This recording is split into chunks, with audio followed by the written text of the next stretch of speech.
and promotes excellence in nursing practice and advancing nurses' contribution to the healthcare system. RNO has a signature program called the National Affairs and Best Practice Guidelines Center that develops, disseminates, implements, and evaluates clinical and healthy workplace environment best practice guidelines. One of our guidelines is on smoking cessation, and as a part of our smoking cessation initiative, we hold regular webinars to support building capacity amongst nurses and other healthcare providers to implement and sustain smoking cessation best practices. Before today's webinar, I just wanted to outline some of the new resources we have regarding pre- and postnatal women and their families. And these are about a year old and can be really helpful for those who are working with women in general and specifically pre- and postnatal women. So some of the resources we have include pocket guides, a poster series, on stigma, and one on providing trauma-informed care. All resources can be obtained through our online store, which can be found at tobaccofreerNAO.ca, and all resources are free of cost aside from a small shipping fee.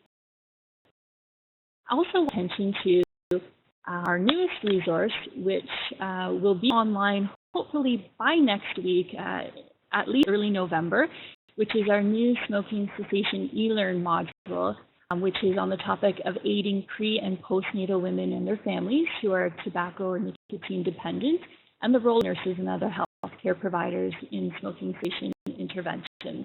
So hoping to get that online within the next week or two, so please keep an eye on our website. That's a learn as you go module to help you build capacity in this area. In general, we want our webinars to be interactive and engaging. We encourage you to type in questions in the comment or chat box that can be found usually to the right of the screen. For the last 15 minutes, our presenters will address these questions. In the event that we run out of time, our presenters have agreed to respond to your questions in writing. We'll also be archiving these slides on our Tobacco-Free RNAO website so that they will be available for future viewing. First are Rosemary Lamont and Helen Tenney from York Region Community and Health Services. Rosemary has over 25 years of experience as both a nurse in both hospital and community sectors. Her primary areas of practice have included adolescent medicine, sexual health, harm reduction, and addiction. Rosemary's role is as a clinical nurse specialist with the Tobacco-Free Living Program at York Region Community and Health Services, where she focuses on consulting with, training, and supporting health and social service professionals to design and deliver tobacco cessation services with their client population. Helen is our second presenter. She has 36 years experience at York Region Community and Health Services, including over 15 years in the tobacco use prevention program. Her area has been a wide range of prevention and cessation strategies at the local, regional, and provincial level, include workplace cessation, development of curriculum support manuals with OPHEA and CAMH, and women's state counseling. Helen retired after 8 years as the York Region Tobacco Program Coordinator and continues to volunteer as a Teach Community of Practice leader. Passionate about women-centered trauma-informed counseling for complex clients, and was an active member of the Phase 2 Start Thinking About Reducing Secondhand Smoke, or STARS provincial initiative. So today's webinar is the connection between gender, trauma, and tobacco use. The webinar will focus on how to apply trauma-informed approaches to tobacco addiction with women, and will include strategies to create a supportive environment where you can talk about tobacco use in a women-centered, non-stigma way. Of today's webinar include gaining knowledge of women-centered and trauma-informed approaches related to tobacco addiction, learning of key resources to address tobacco addiction with women who live in difficult life circumstances, and to intervention and strategies. So now we'll turn the mic over to Rosemary and Helen to start the presentation.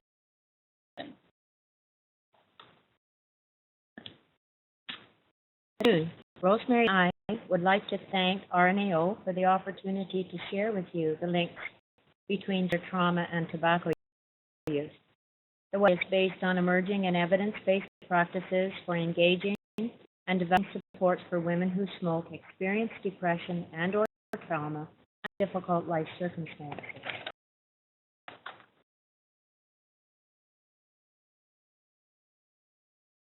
In the hour review, it is hoped that you will gain further knowledge about women-centered and trauma-informed approaches regarding tobacco addiction. We will have key resources and strategies to assist you when with women in complex situations who use tobacco. Rosemary will now review key resources and current research. Rosemary? Thank you. Although there are other great resources which we will be sharing with you at the end of this presentation, the three highlighted here are the key resources and guidance documents we use to demonstrate a trauma-informed approach for this webinar.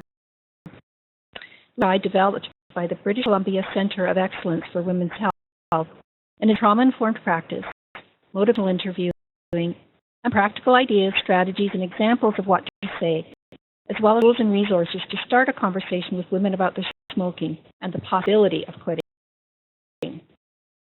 So a toolkit for service providers based on the experiences of women who smoke and experience depression.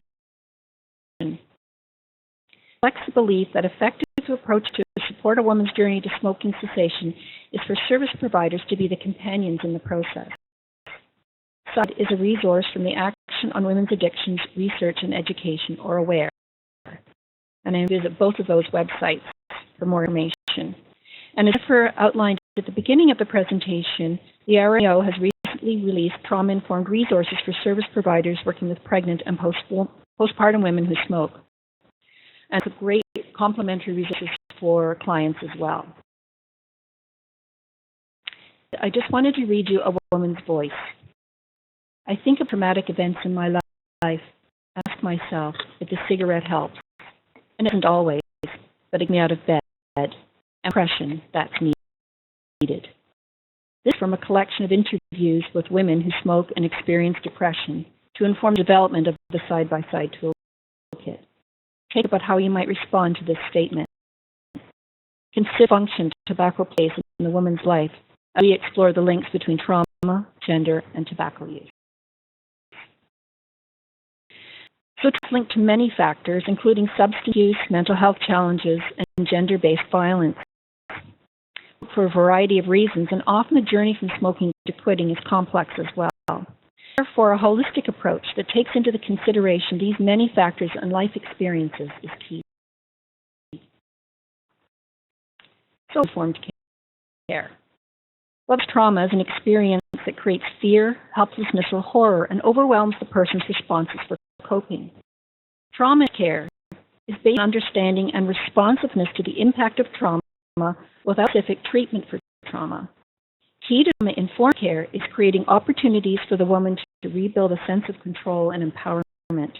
Therefore, it is better to incorporate a trauma-informed culture rather than trauma-specific service into smoking cessation. Consider approach regarding tobacco cessation. The key to avoid the retriggering of trauma. Okay, our first poll question, and I'm going to hand it over to Jennifer Callahan to help us answer this question. The first question is, women who have experienced trauma are up to A, 2 times more likely to smoke, 3 times more likely to smoke, or 4 times more likely to smoke. You see that Jennifer's put up the question, the right side of your screen, if you would like to click on what answer you think is most appropriate.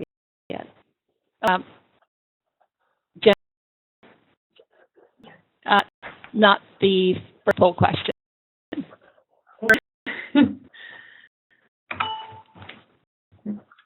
Just be a second here. I'll just keep on talking. I can do that.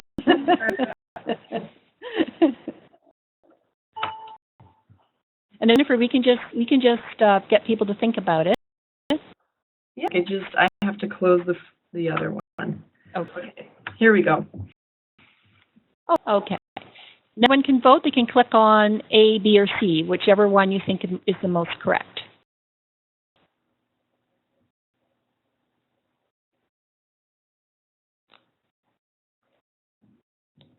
Responses, so I'll wait just a little longer.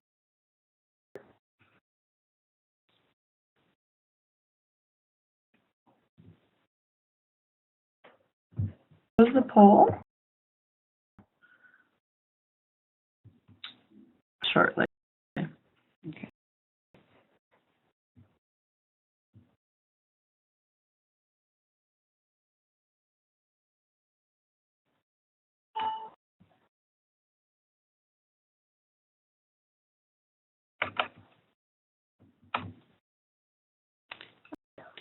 So the answer, it looks like most people clicked 4 times more likely to smoke, and that's correct.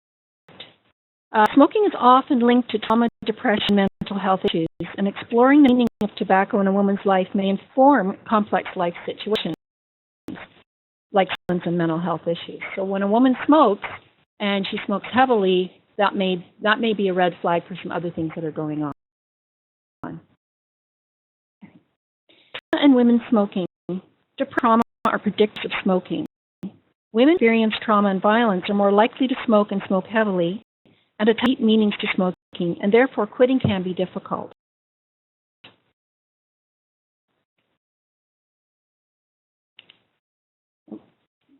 A woman's smoking and its success at quitting is complex and influenced by numerous factors that need to be considered. One physiological and biological component, for example, women may experience more intense withdrawal than men, and the menstrual cycle can influence how women experience quitting. When we look at the psychosocial component, stress, lack of support, and spousal relationships about tobacco can also influence smoking and quitting. Lack of confidence, especially if trauma has been experienced, and stigma, particularly if pregnant, are often core issues. Let me give a sense of control. Smoking may be considered a coping strategy to control the volatile situations, emotions, and thoughts that the women might be experiencing. And smoking can be compelling as well.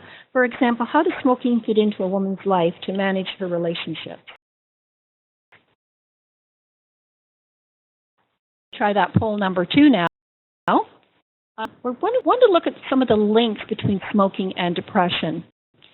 And please answer the best that you can through D. So as nicotine may regulate mood, smoking is perceived as a stress reliever. Women experience depression are more likely to smoke, and all of the above.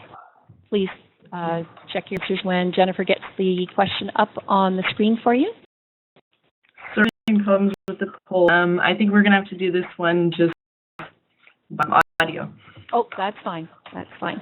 So the answer is all of the above. I mean, any one of these is the right answer, but often it comes in combinations when we're looking at smoking and depression in particular. So smoking doesn't cause depression, and depression doesn't cause smoking, but people who experience depression are more likely to smoke and likely to quit.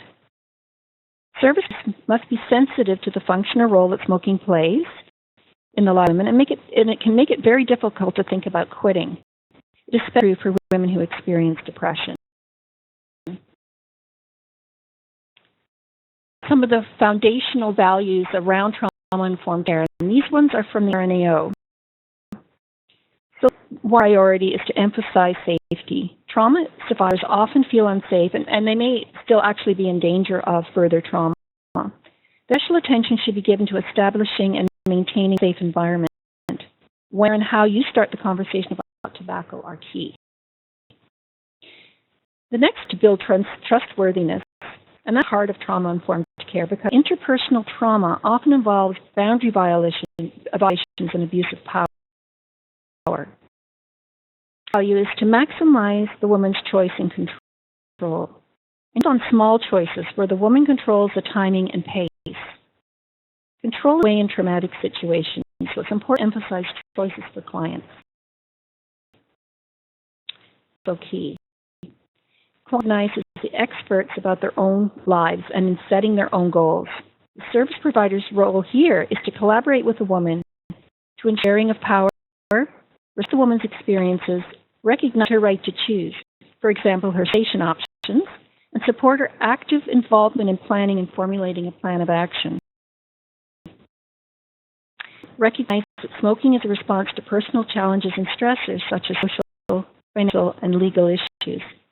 The provider's role here is to emphasize client growth and focus on her strengths and skills. so as to make the client feel validated and affirmed, and kindly provide an environment where failure doesn't exist. Now inviting Helen to take some of these strategies and tools and translate these frameworks into practice. Helen? Thank you, Mary. The four women-centered principles outlined on the slide are reflected also in RNAO core values. These principles were developed through the BC for Women's Health and can be found in the Women-Centered Treatment for Tobacco Dependence and Relapse Prevention outline. This approach needs to be tailored specifically for women. It's a woman's choice to quit. They goals and pace and the tone of the intervention. Number confidence and increases motivation. It has barriers and opportunities for change, seduction, social support, and celebrate successes, no matter how small.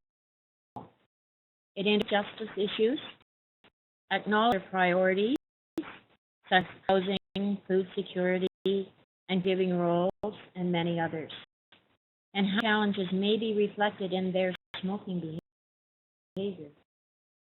Sustainable change involves a shift in core values and identity. The fourth principle should be holistic and comprehensive. It needs to focus on a woman's need in the context of her life circumstances, any competing priorities she may have, and into account her life experiences. So when thinking about her as not motivated to quit smoking, we need of her as motivated to do what? Much her focus on cessation interventions for those ready, willing, and able to change. However, most women are not ready and able to quit. To put in this brief women-centered intervention on the chart above, the woman is unique, and every conversation is different. There's no formula or script or prescription to follow. We love the conversation of having these three phases: engaging, guiding, and planning. As a chart, many of these strategies are drawn from motivational interviewing, but have a woman-centered lens. Engaging you need to do. It is critical.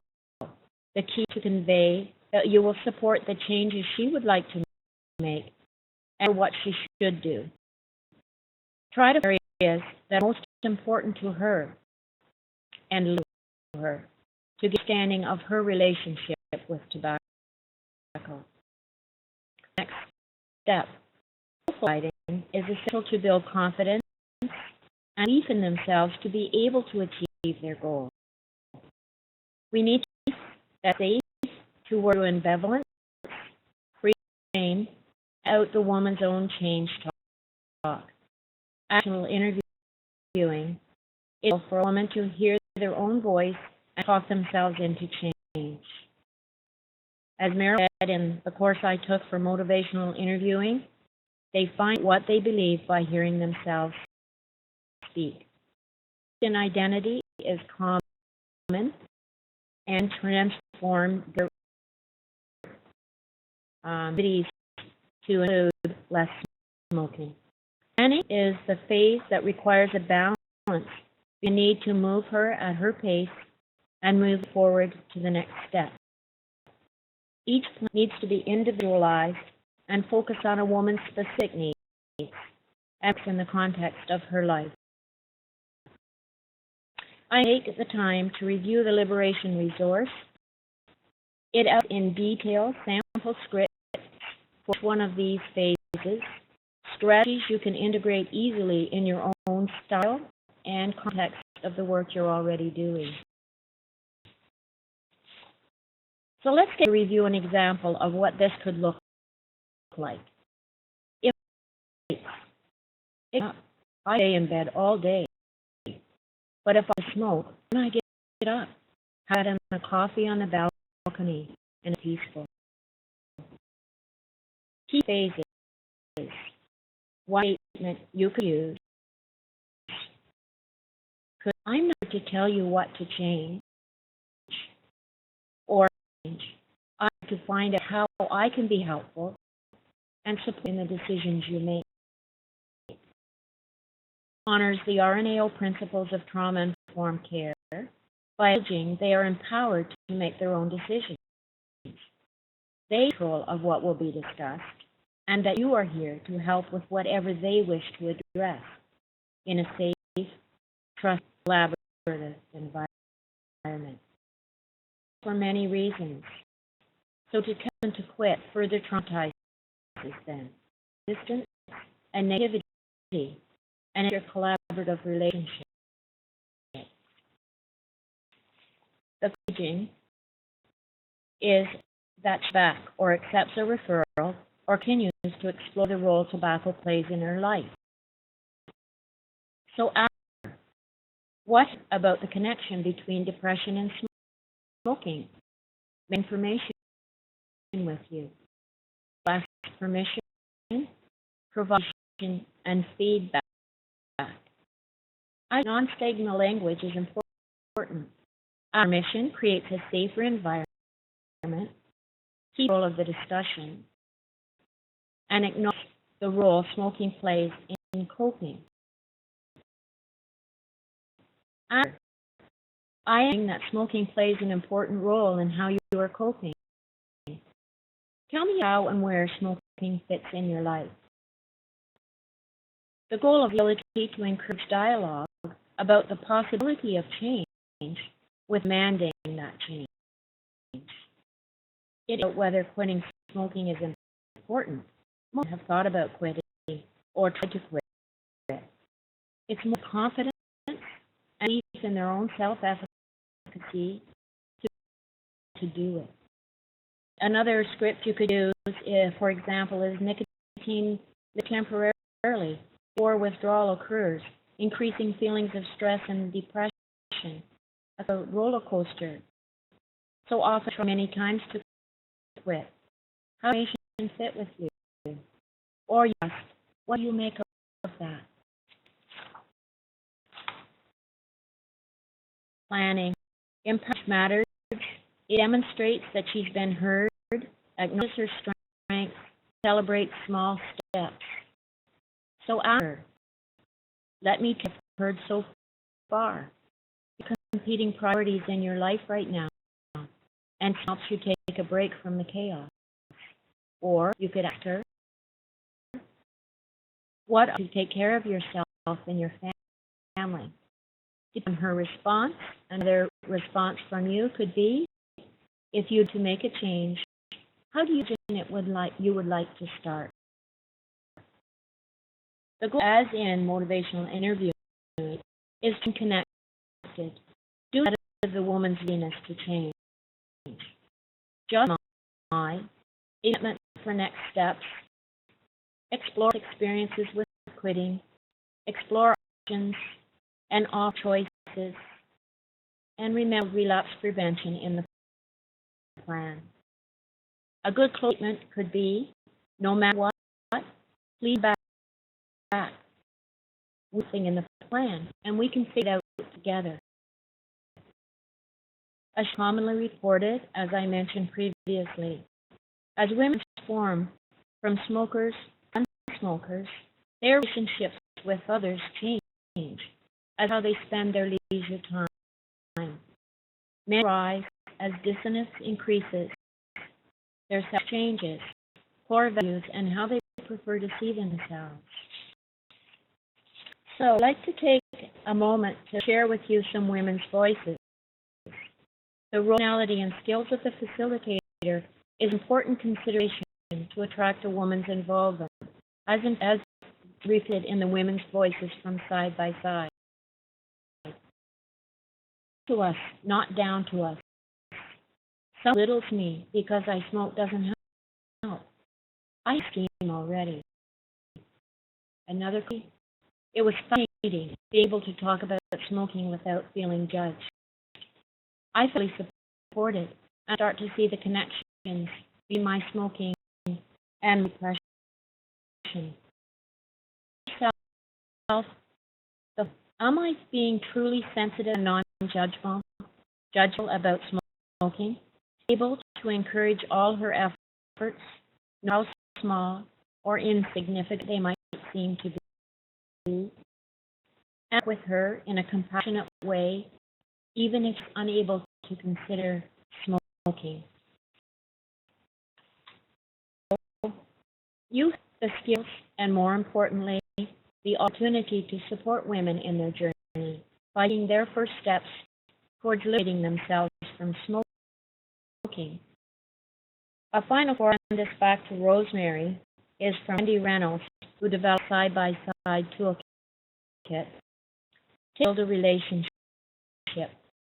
We worry to make sure women quit smoking. Yes, but that's our agenda, not hers. Try and follow her lead. Change time. Your caring relationship with her is the best predictor of change. Okay. I think you've given us a lot of food for thought. Actually, before we continue, I would really like to get some feedback from people who are participating in the webinar today. Some of the experiences they've had working with women with complex lives, because you probably have your own voice about how you work with and respond to women. And I really see this as a knowledge exchange opportunity. What I've done here at our public health unit is we've worked with the wonderful staff with our child and family health division to really start to incorporate trauma-informed approaches to tobacco with many of their complex clients. And one of the things that we're really heartened by is when staff send me messages back, wow, some of the things that we tried or some of the words that you helped us put together or scripts when we're first starting out really did help. It seemed to work with women because women really responded to that approach where they're in control. So if people could, in their chat box, if they just wanted to add a few ideas, or was there anything that particularly resonated with you before we get further down into the slides? And walking for is, what things do you think are doable for you to work with women with complex situations where maybe or the lack of self-efficacy is something that has been a challenge for them?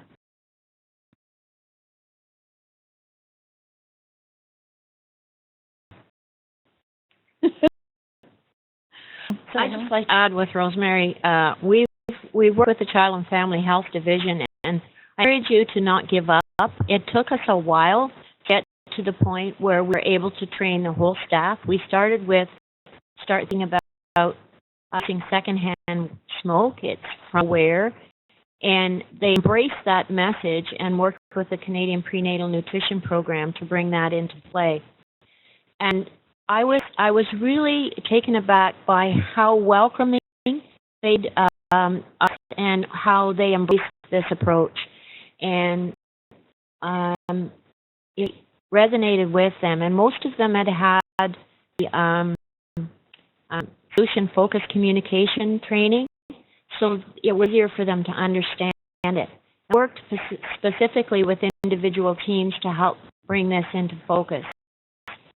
And not challenges and changes in programming, but it does work, and it's so empowering for women to use this approach. Thank you. And thank you from Veronica, who says, what you're saying really resonates with what I do in my practice.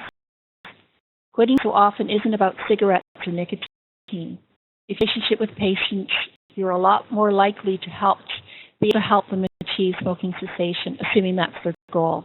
That I agree more with you, Veronica. And I think one of the challenges for us is, and I know in my own practice, is when I'm getting ahead of my clients, when I am outpacing them, that's when I know I need to pull back.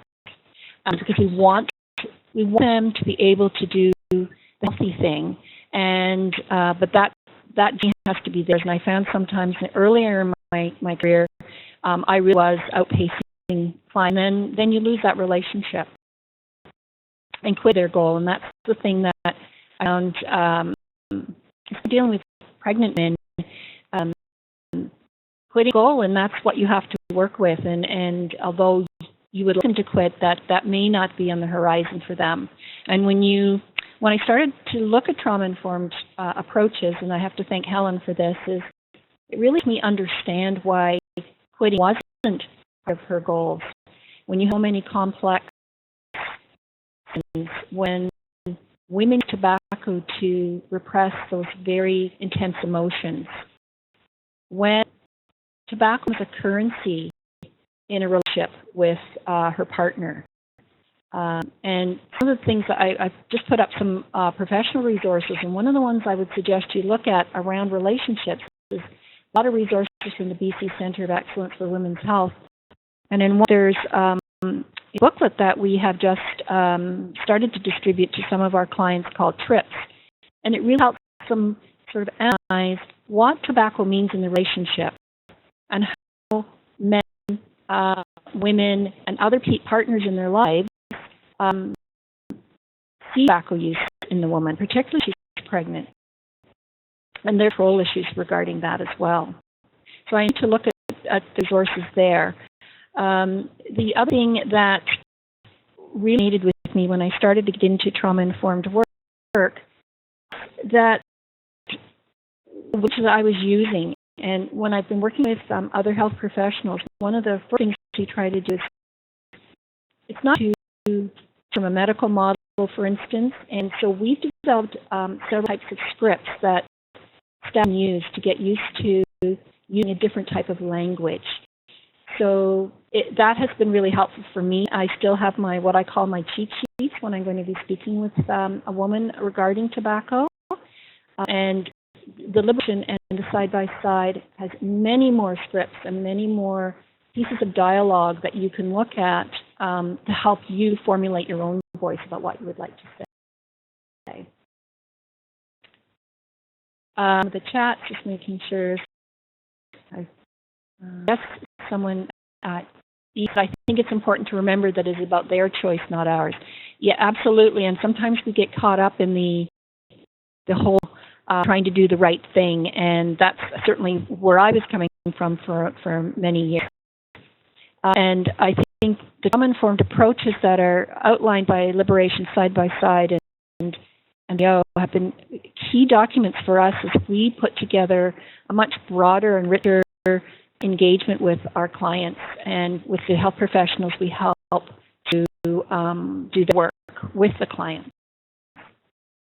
I agree completely with that statement. And Reynolds always talks about we need to be companions in the journey.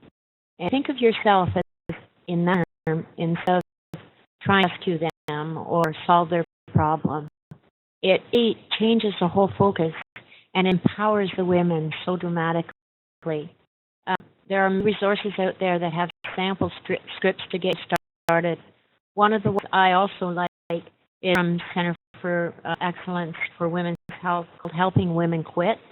And it works with pregnant and postpartum women.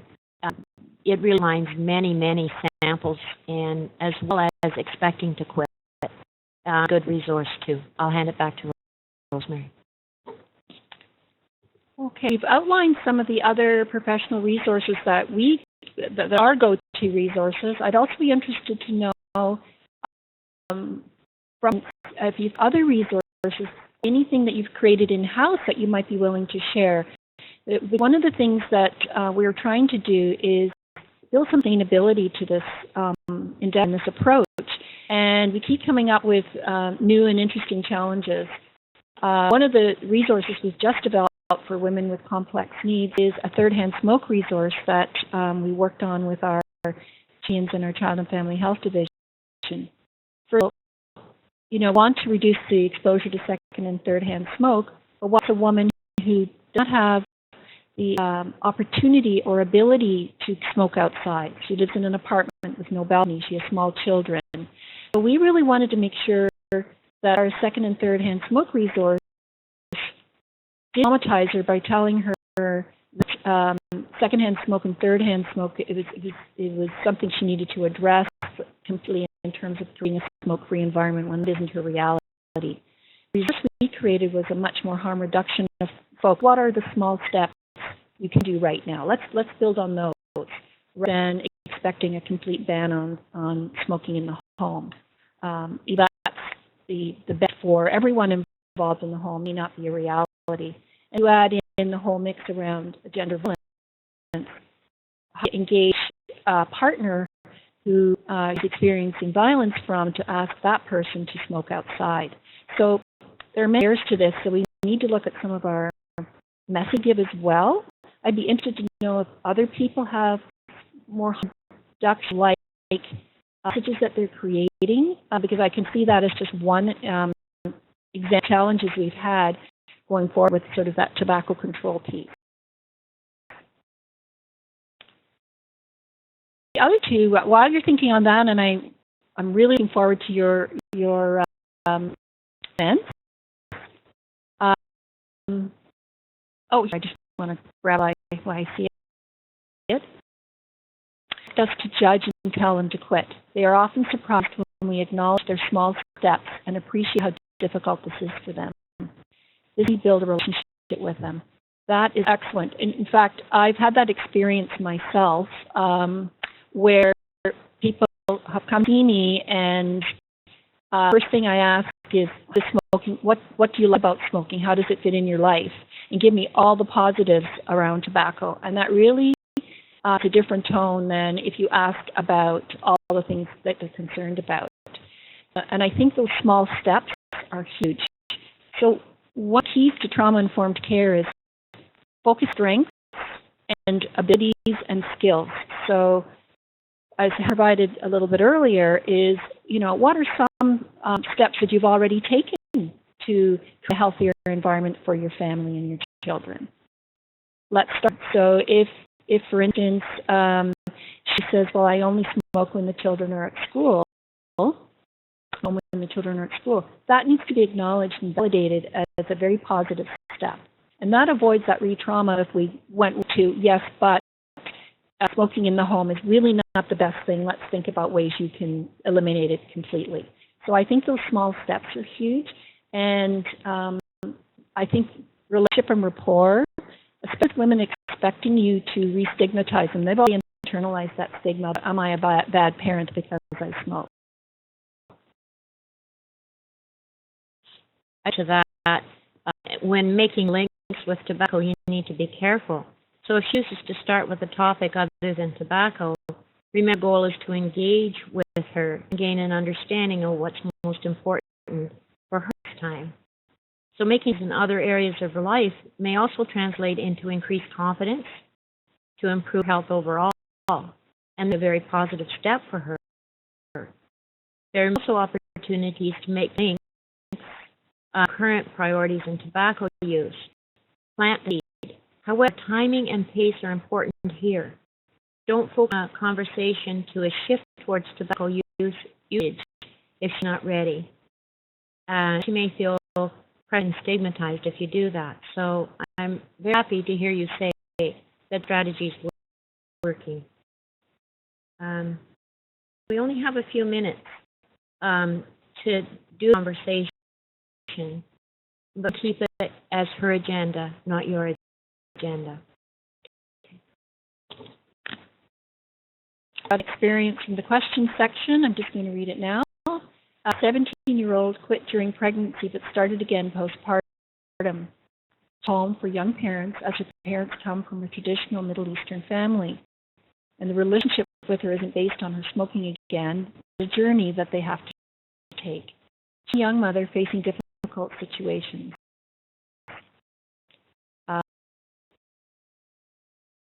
And the mother was kicked out of her home when the parents found out she was pregnant. So we look at that situation, so much to it. And so and stigmatized in several different ways. Also quit during her pregnancy, which is often, a time women do quit. But she hasn't seen her self-identity hasn't changed from being to a non-smoker. probably the pregnancy, which should be supported and affirmed for her. Obviously, tobacco plays a huge part in her life with all things that are going on. So I think that's a really good example of where we would need to start with her is, like you said, she's a strong young mother facing difficult situations. So she's strong. She's doing a lot of things for herself and her baby, a lot of things during her pregnancy, and build on those strengths rather than looking at the deficits that she has. So the types of individuals that many of you are working with, and you could see not using a trauma-informed approach could really re-traumatize this person and also hurt her long-term goals of building on being a strong, healthy mother. And yes, ended that Pregnex has a lot of good resources.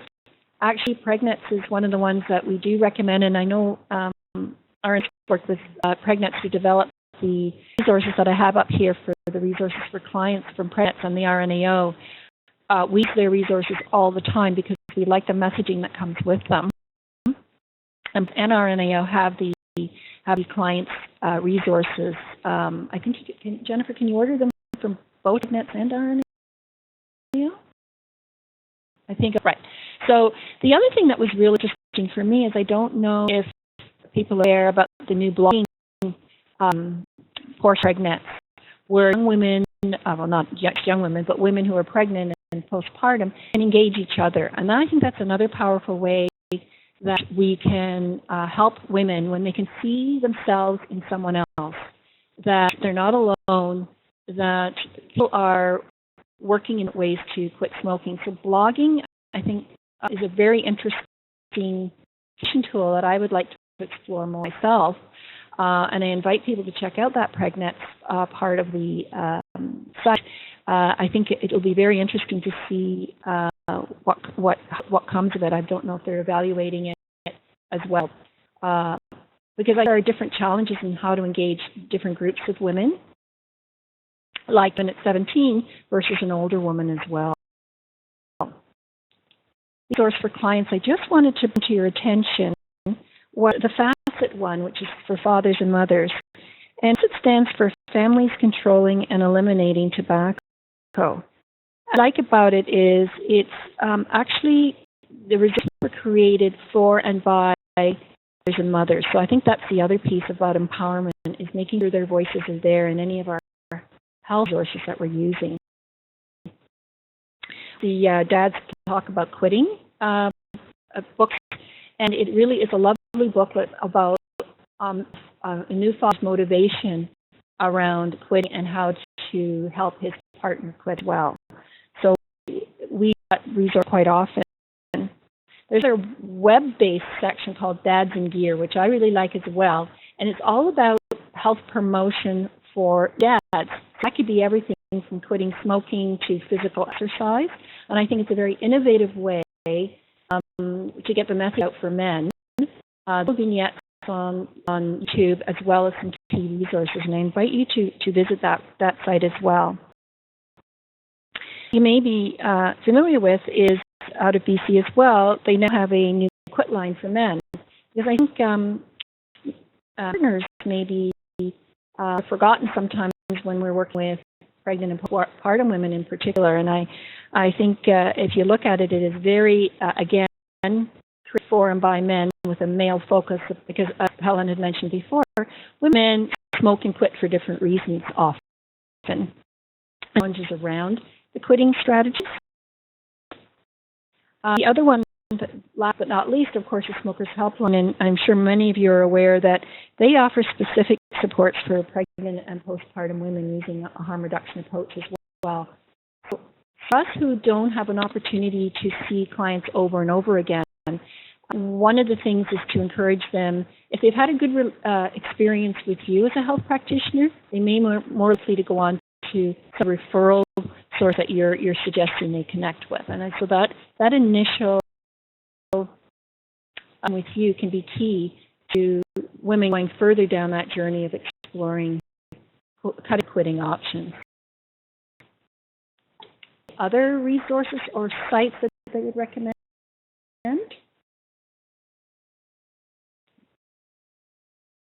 to do those with us as we go. So to leave it at that. If there's any further questions, I see we do have some more messages coming in, so let me pass this over to Jennifer. Thank you so much, Rosemary and Helen, for this excellent presentation and discussion. We're now going to take some time for questions. So we've had a couple come through, but just a reminder that if you do have any questions for Rosemary or Helen, that you can type them in the chat box. So Rosemary and Helen, one of the questions that did come through was, what active approach can mental health nurses use to help women with a mental health disorder to quit smoking? Helen, do you want to hear me? Actually, it's a very good question, because as we discussed in the presentation, depression and other mental health issues are often front and center with people who smoke, and particularly for women who smoke.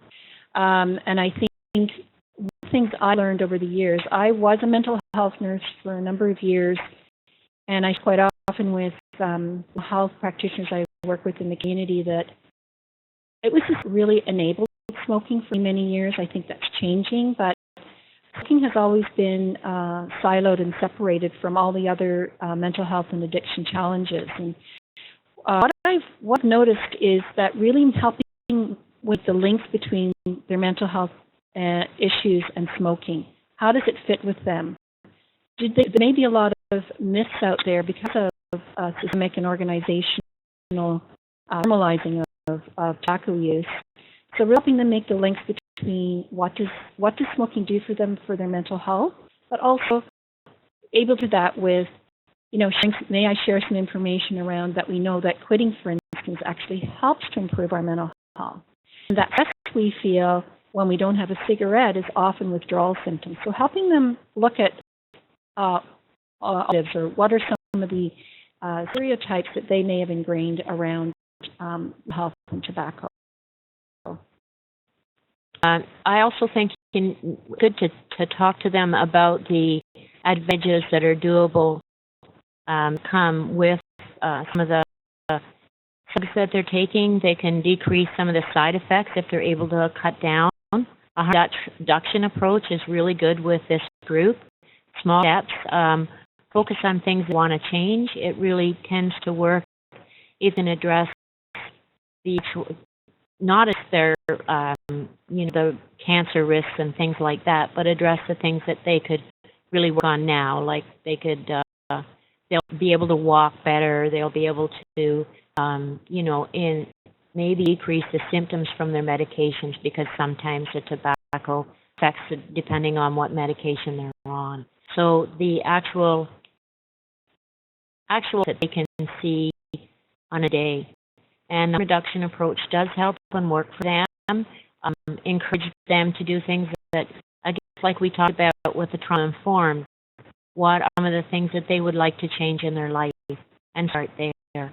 I'll remember a story Peter said when we took our mental health supplemental course, and that's a good course for anyone who's working with mental health to try and take that, is that, this one man wasn't able to quit, and he couldn't quit, and so Dr. C asked him about what would he like in his life, and he said, well, I'd really like to have a dog. So you know what, he got a dog, and he had to walk the dog, and so he started walking the dog, and decreasing in smoking. So he was happier that he had something really positive in his life, and eventually he was able to really cut down dramatically, which is health, which improved. He cut down on his medication, so he could see those realistic and doable things that work. He is working with Center for Mental Agencies in the community as a community of practice. Do you want to just mention that program? Well, we're working in running some groups for people with mental health issues, pervasive mental health issues. They're all clients of our mental health agencies. We just did a client voice where we interviewed some people from the program, and the number of things that came out was that unity and optimism that things can change. And I think it's very important when you're dealing with people with pervasive mental health issues, is because that lack of self-efficacy is usually front and center. And the other thing that the client said was being able to come back and try again. So that that whole piece, that stigma of failure, really ingrained with people who are trying to quit for a variety of different reasons. And I think in particular look at people with health issues or women who are pregnant, that is huge. Many pressures. So that sense of optimism, and I'm here to walk side by side with you, as Wendy Reynolds said, I think is the key. One comment on the chat about young single moms, and that's, I think, the website Aware is a wonderful resource for young single moms. The STARS program, Start Thinking About Reducing Secondhand Smoke, has wonderful worksheets and handouts for women to start with a harm reduction approach. As you know, there's no safe level of tobacco use. However, research has shown if they do decrease their smoking, it can have positive health effects for them, and concentrate on doable things that they can do and start with what they'd like to do. It can have health in small steps and one step at a time. And I really like to think about planting the seed, watch it grow, and that's what you can do. The side-by-side resource is for young women were interviewed from Center for Addictions and Mental Health in Kingston.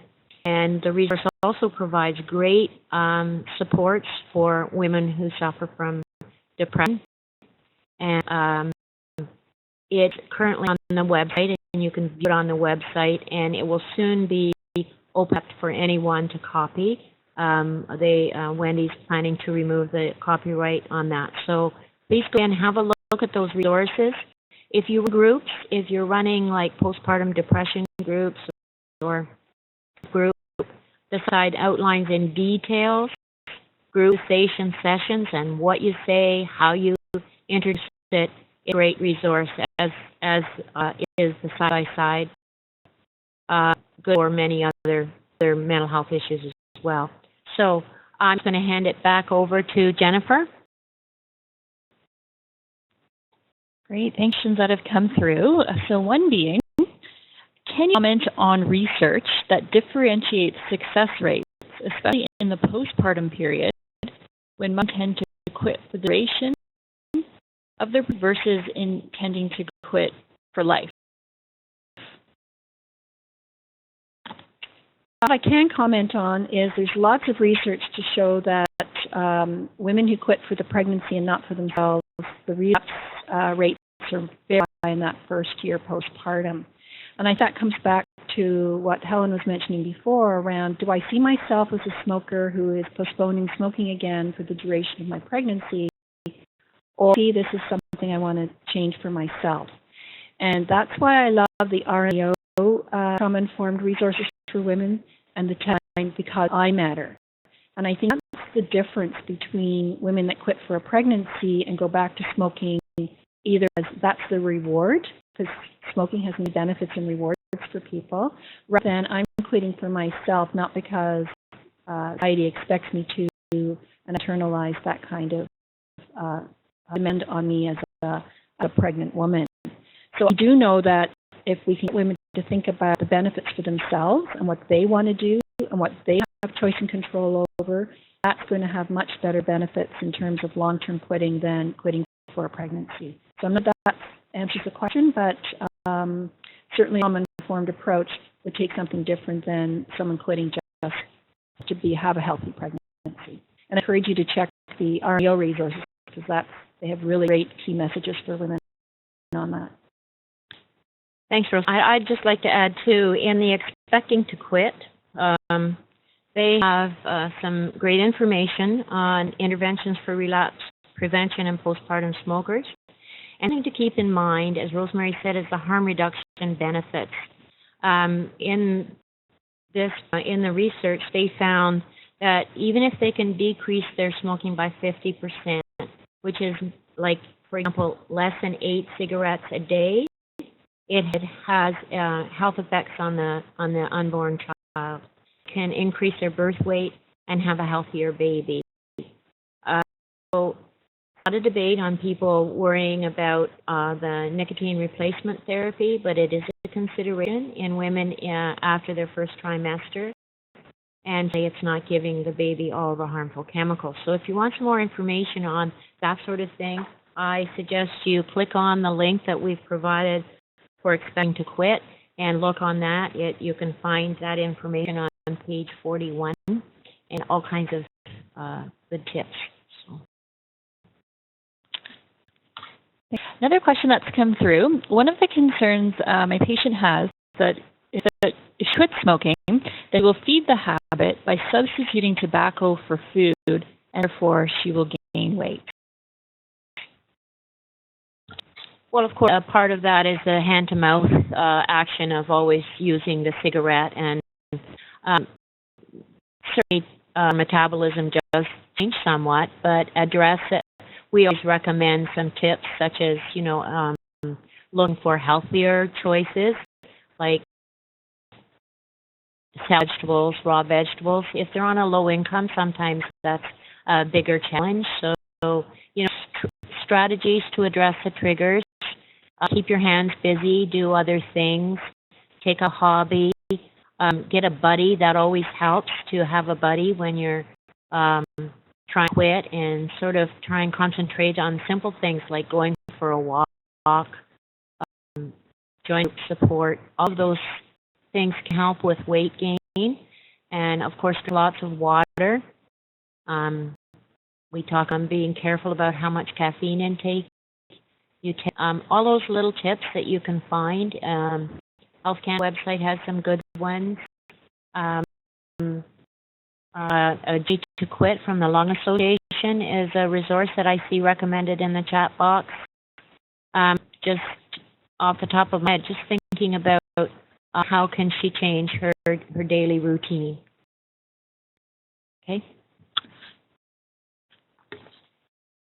And I have a comment as well, Helen and Rosemary, in the chat box that says, thank you for this presentation. It will help me with my maternal cardiovascular health clinic at McGill University Health Center. So that's another recommended resource that we've had pop up here in the chat box is Dr. Mike Evans. He has a good video that addresses some of these issues, such as weight gain. And I know Rosemary and Helen, if you've had experience with that.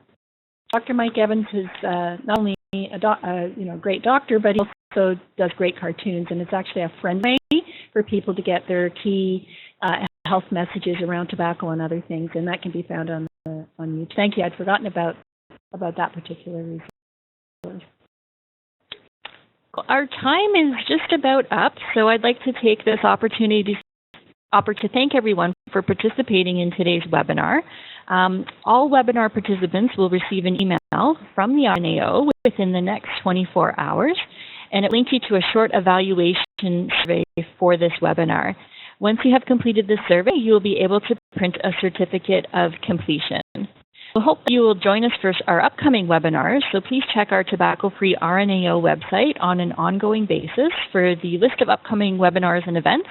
Just to let you know, our next webinar will be on November the 12th, when our presenter will be Andrew Noble from Smoke-Free Housing Ontario, presenting on the importance of smoke-free housing in Ontario. We hope that you can join us then. Again, I'd like to take this chance to thank Rosemary and Helen very much for the information they have shared with us today and the great discussion that we've had. So thank you very much, Rosemary and Helen, and we wish everyone a great afternoon. Thank you. Thank you very much. Thank you.